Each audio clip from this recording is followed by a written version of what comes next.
Today's Big Bible Story! Play it! Let's play a game called Story Shuffle, with pictures from the Great Big Bible Story book in the beginning.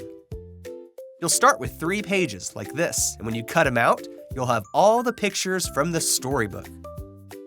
Next, you'll mix up all the pictures. That's why it's called Story Shuffle.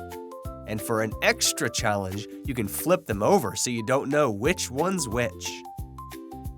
Once you've got them all nice and shuffled, you'll take turns flipping over a tile and putting it in the right order for the story. Just like this. Take this picture, for example. Where does this one go? I know, this one goes right here. Keep taking turns and work together to put the story back in the right order.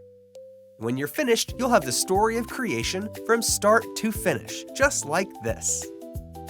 That's how you play. Now, have fun.